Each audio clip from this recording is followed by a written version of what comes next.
Plant ఎప్పుడు కూడా నిర్వీర్యమైపోతే దానికి కూడా నిధులు వెచ్చించడం జరిగింది. అతి తొందరలోనే సివరేజ్ ప్లాంట్ కూడా పూర్తయి ప్రజలకు అందుబాటులో వస్తుందని కూడా ఈ సందర్భంగా తెలియజేస్తూ, ఈ కావులి మనది, ఈ పట్టణం మంది, మన వయసులు అయిపోయినా మన భారత పౌరులైన మన బిడ్డల భవిష్యత్తు కోసం మనందరం కూడా కలిసి కట్టి కావుల్లో ట్రాఫిక్ ను క్రమబద్ధీకరించుకుంటూ ఈ కావులను అభివృద్ధి పరిధి చేసుకుంటే ఈ కావులు కనకపట్నం దిశగా అడుగులు వేస్తుందని కూడా ఈ సందర్భంగా అందరికీ కూడా తెలియజేస్తున్నా. మహానుభావుడు శ్రీ నారా చంద్రబాబు నాయుడు గారి కృషి, ఈ రాష్ట్ర ప్రభుత్వం యొక్క ముందు ఆలోచనతో ఈ రోజు రామాయపట్నం పోర్టు వస్తే దాని అనుబంధంగా ఈ రోజునే కొత్తలో జూన్ 6 జూలైలో అతి తొందరలోనే బీపీసీఎల్ కంపెనీకి శంకుస్థాపన చేసే విధిగా ఈ రోజున మోడీ నాయకత్వం, పవన్ కళ్యాణ్ గారి సూచనలు, చంద్రబాబు నాయుడు ఆలోచనలతో ఈ రోజు కావాలి అభివృద్ధి చేసే దిశగా బీపీసీఎల్ కంపెనీ దాదాపు 1,25,000 కోట్ల రూపాయలు వెచ్చించి మన ప్రాంతంలో ఇండస్ట్రీని, భారతదేశంలో అతి పెద్ద రిఫైనరీ 4 రిఫైనరీలు ఉంటే 4 అతి పెద్ద రిఫైనరీగా రూపాంతరం చెందబోతున్న ఈ కావలి బ్రహ్మంగారు కాలజ్ఞానంలో ముందుకు పోతుందని చెప్పి ఈ రోజున రిపబ్లిక్ తెలియజేస్తున్నా. అదేవిధంగా రూరల్ మండలాల్లో పంచాయతీ రోడ్లు ఈ రోజు నారా చంద్రబాబు నాయుడు గారి కృషి, మన జిల్లా కలెక్టర్ గారి డైనమికిజం ఈ రోజున కావలి రూరల్ మండలంలో 27 కోట్ల రూపాయల సిమెంట్ రోడ్లు ఇచ్చి ఈ రోజు మన కావలిని జిల్లాలో మొదటి స్థానంలో తీసుకొచ్చే విధంగా అడుగులు వేస్తుంది ప్రభుత్వాన్ని కూడా మీకు ఈ సందర్భంగా తెలియజేస్తున్నా.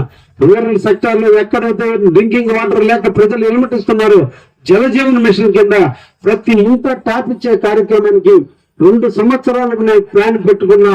ఈ 2 సంవత్సరాల్లో ప్రతి ఇంట ట్యాప్ ఉండే విధంగా ముందుకు పోతామని కూడా ఈ సందర్భంగా తెలియజేస్తూ, రైతులకు నిలయమైనటువంటి కావలి నియోజకవర్గం, రైతుల కష్టాల మీద ఏర్పడినటువంటి నియోజకవర్గం, అన్నదాతల పొలమైనటువంటి ఈ నియోజకవర్గంలో ఉన్నటువంటి అన్ని రైతుల యొక్క సంబంధించిన పొలాలని డెల్టాలుగా తీసుకొచ్చి 2 ప్రాంతాలు పండే విధంగా ఈ రోజు కావలి నియోజకవర్గాన్ని రూపొందించే క్రమంలో మీరు అందరూ కూడా కలిసి నాతో నడవండి అని చెప్పి మిమ్మల్ని అందరినీ కూడా కోరుకుంటూ, ఈ రోజున కావలికి ఒకే ఒక హైవే, ఒకే ఒక రైల్వే క్రాసింగ్ బ్రిడ్జి ఉంటే ఈ రోజు మానసాల సెంటర్ బ్రిడ్జి అండర్ పాస్ గా ఈ రోజు అడుగులు వేస్తుంది. అన్ని తొందరలోనే దాన్ని కూడా అనుమతులు రావడం కూడా జరుగుతుంది.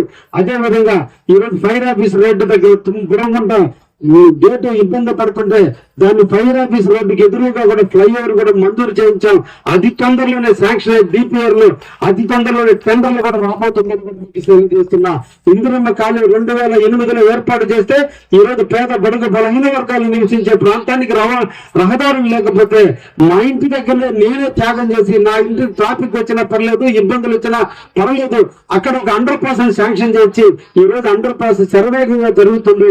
అన్ని కూడా రేపు కలెక్టర్ గారు వచ్చినప్పుడు ఆ రహదారిని కూడా చూపించి కొద్దిగా ల్యాండ్ అక్విజిషన్ ఉంది, అది కానీ పూర్తయితే ఇందిరమ్మ కాలనీ కానీ వెంగళరావు నగర్ కానీ అన్నిటిని అనుసంధానం చేస్తూ ఒక రింగ్ రోడ్ లాగా దాన్ని కూడా ఏర్పాటు చేయడం కూడా జరగబోతుందనే విషయాన్ని కూడా ఈ రోజు రిపబ్లిక్ నాడు కావలి అభివృద్ధిలో భాగంగా మీకు తెలియజేస్తున్నాం.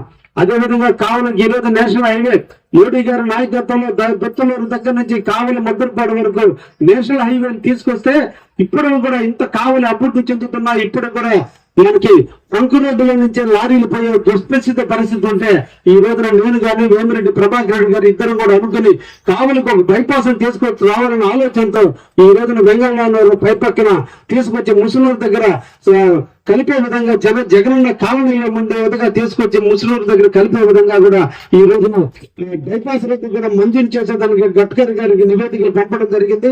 ఆయన కూడా టెంటటివ్ గా దానికి డిపిఆర్లు తయారు చేయమని ప్రభుత్వానికి నివేదికలు ఇవ్వడం జరిగింది. అతి తొందరలో కూడా ఈ రోజున బైపాస్ కూడా మన కావలికి రాబోతుందని, ప్రజలకు కష్టాలు ట్రాఫిక్ కష్టాలు కూడా తీరబోతున్నాయనే విషయాన్ని కూడా మీ అందరికి కూడా తెలియజేస్తూ, ఈ కావలి ఇంకా అభివృద్ధి చేసుకునే దాంట్లో ఈ రోజు ఎయిర్పోర్ట్ వస్తుంది, పెద్ద ఎయిర్పోర్ట్ వస్తుంది.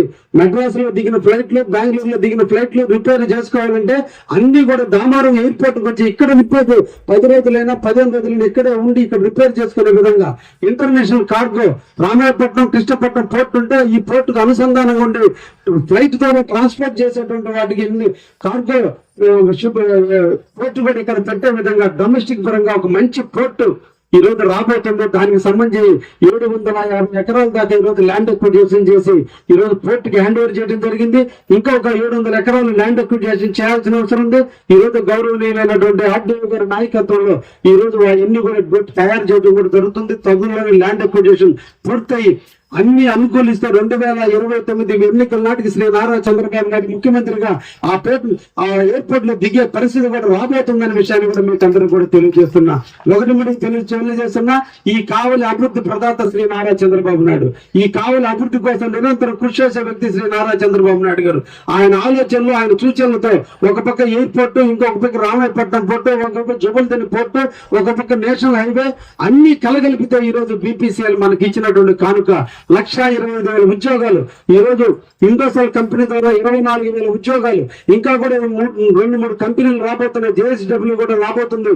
ఇవన్నీ అనుసంధానం అయితే దాదాపు 2,50,000 ఉద్యోగాలు కావల్లో నివసిస్తే, కుటుంబానికి 3 సభ్యులు వేసుకుంటే 7,50,000 మంది పాపులేషన్ నివసించే ప్రాంతంగా ఈ కావలి వర్ధిల్లబోతుంది. ఈ రోజు కావలికి ఉన్నటువంటి పాపులేషన్ 1,60,000.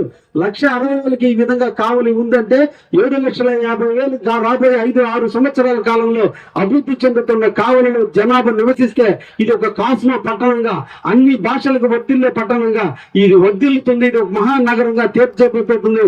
ఆనాడు కాలజ్ఞానం రచించిన వ్యక్తి బ్రహ్మం గారు అయితే ఈ రోజు కావలి సృష్టికర్త శ్రీ నారా చంద్రబాబు నాయకత్వంలో కావలి అభివృద్ధి చెందుతుందని చెప్పి గణతంత్ర దినోత్సవం నాడు తెలియజేయడానికి గర్వపడుతూ ఇటువంటి అవకాశాన్ని నాకు కల్పించిన ఆర్టీఓ గారికి ప్రత్యేక ధన్యవాదాలు తెలియజేస్తూ, అందరి ఆహ్లాదాల మధ్య మంచి నాట్యంతో పిల్లలందరూ అలరించి బాగా నిర్వహించినటువంటి ఆర్టీఓ సిబ్బంది కూడా ధన్యవాదాలు తెలియజేస్తూ ముగిస్తున్నా. Thank you very much.